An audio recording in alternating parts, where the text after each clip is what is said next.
Today, I'm reviewing the demo of Tower Factory, an upcoming tower defense game with a Satisfactory-like twist. Collect resources and automate your factory with conveyor belts, splitters, and mergers. I'll go over the good, the bad, and whether you should check it out. This is Tower Defense Nation. To start out, you have to collect resources manually. In the demo, the only resources you can harvest are wood and stone. You have a little bit of time before enemies come to automate the collection of these resources and feed them to your central tower with conveyor belts. As you continue to build, you'll place stations that convert raw materials into more refined parts like wooden planks or stone slabs. To win, you must explore into the fog of war to find the other castle and destroy it with 3 crystals. However, that's easier said than done. In this game, tower placement is limited to 20, and there's no way to sell or get rid of them, so you'll inevitably max out and be swamped by enemies and lose. But on the bright side, you can purchase upgrades and give it another shot. Potential upgrades include increasing damage, unlocking different towers, and increasing the max number of towers, among other things.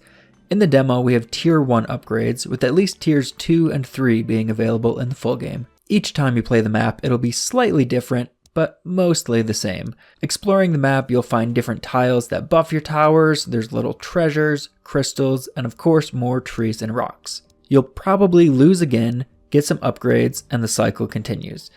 In the demo, there's just this first level plus the tutorial, but it seems like there's at least a handful of additional levels on the way. By design, the game has huge level replayability, which is great on the one hand, but on the other hand, this means that your strategy and skill level can only take you so far. You'll never get the satisfaction of beating a level perfectly on your first try, something I particularly enjoy. The enemies are straightforward. There's a standard unit, an armored unit, and a flying unit. The flying unit still follows the path, but it is much faster than ground units and will zip right past them.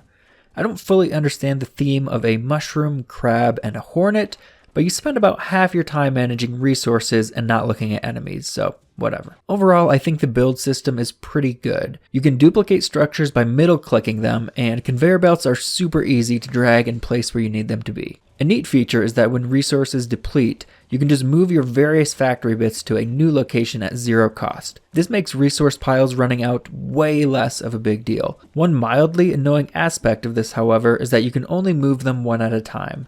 Maybe it's tedious by design, but I would really like to be able to click, drag, select an area of conveyor belts and move them all to a new location. Sometimes when you have multiple conveyor belts crammed into a small area, some weird stuff can happen with turns and making sure connections are happening where you want them to. Usually to fix this, you can just pick up a treble piece, move it somewhere else, then move it back and drop it into place. Not the end of the world, but since the clock never stops in this game and there's no designated build time between waves, wasting too much time fiddling with this could end up losing you a few lives. My biggest complaint with the game is with the placement of bonfires.